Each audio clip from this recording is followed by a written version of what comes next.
हरतालिका तीज की कथा। एक बार भगवान शिव ने पार्वती जी को उनके पूर्व जन्म का स्मरण कराने के उद्देश्य से इस व्रत के महात्म्य की कथा कही थी। श्री भोले शंकर बोले, हे गौरी, पर्वतराज हिमालय पर स्थित गंगा के तट पर तुमने अपनी बाल्यावस्था में 12 वर्षों तक अधोमुखी होकर घोर तप किया था। इतनी अवधि तुमने अन्न न खाकर पेड़ों के सूखे पत्ते चबाकर व्यतीत किए। माघ की विकराल शीतलता में तुमने निरंतर जल में प्रवेश करके तप किया। बैसाख की जला देने वाली गर्मी में तुमने पंचाग्नि से शरीर को तपाया। श्रावण की मूसलाधार वर्षा में खुले आसमान के नीचे बिना अन्न जल ग्रहण किए समय व्यतीत किया। तुम्हारे पिता तुम्हारी कष्ट साध्य तपस्या को देखकर बड़े दुखी होते थे। उन्हें बड़ा क्लेश होता था। तब एक दिन तुम्हारी तपस्या तथा पिता के क्लेश को देखकर नारद जी तुम्हारे घर पधारे।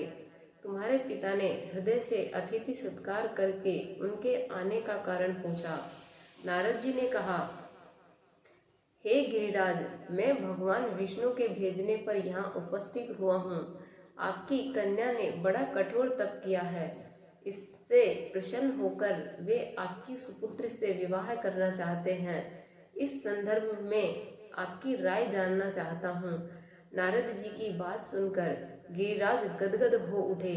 उनके तो जैसे सारे क्लेश ही दूर हो गए।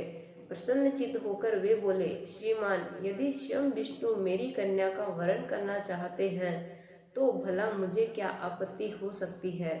वे तो साक्षात ब्रह्म है।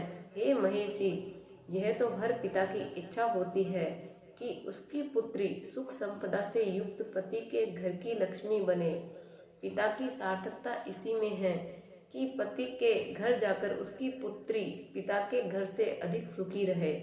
तुम्हारे पिता की स्वीकृति पाकर नारद जी विष्णु के पास गए और उनसे तुम्हारे विवाह के निश्चित होने का समाचार सुनाया।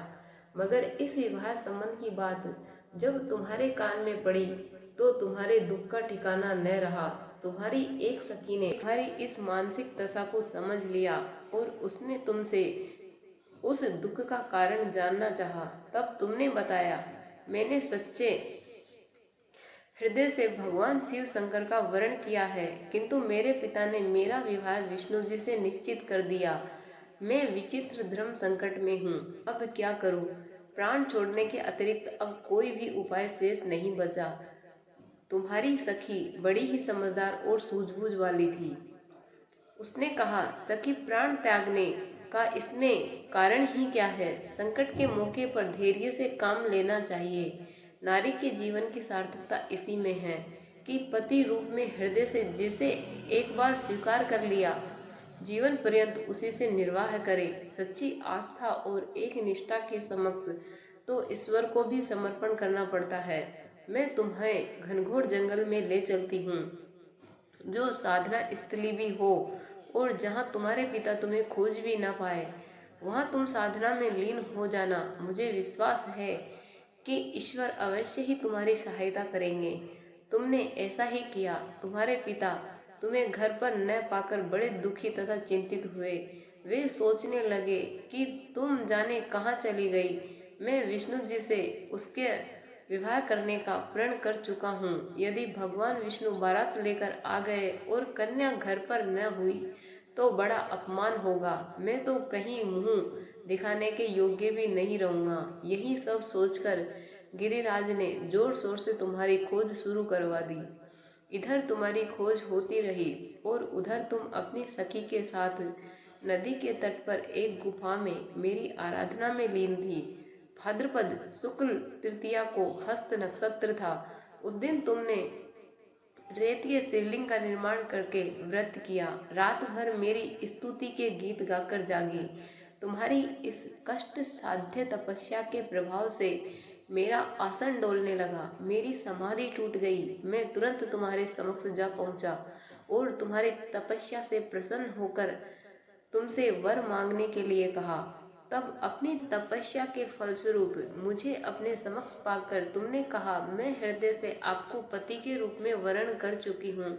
यदि आप सचमुच मेरी तपस्या से प्रसन्न होकर आप यहाँ पधारे हैं तो मुझे अपनी अर्धांगिनी के रूप में स्वीकार कर लीजिए।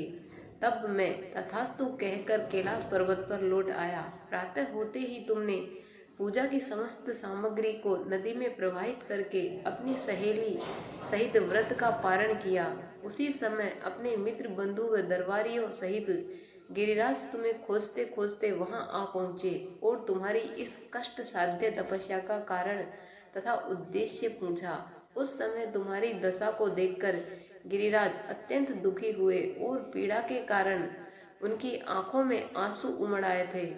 तुमने उनके आंसू पोंछते हुए विनम्र स्वर में कहा, पिताजी, मैंने आपके जीवन का अधिकांश समय कठोर तपस्या में बिताया है। मेरी इस तपस्या का उद्देश्य केवल यही था कि मैं महादेव को पति के रूप में पाना चाहती थी। आज मैं अपनी तपस्या की कसौटी पर खरी उतर चुकी हूँ।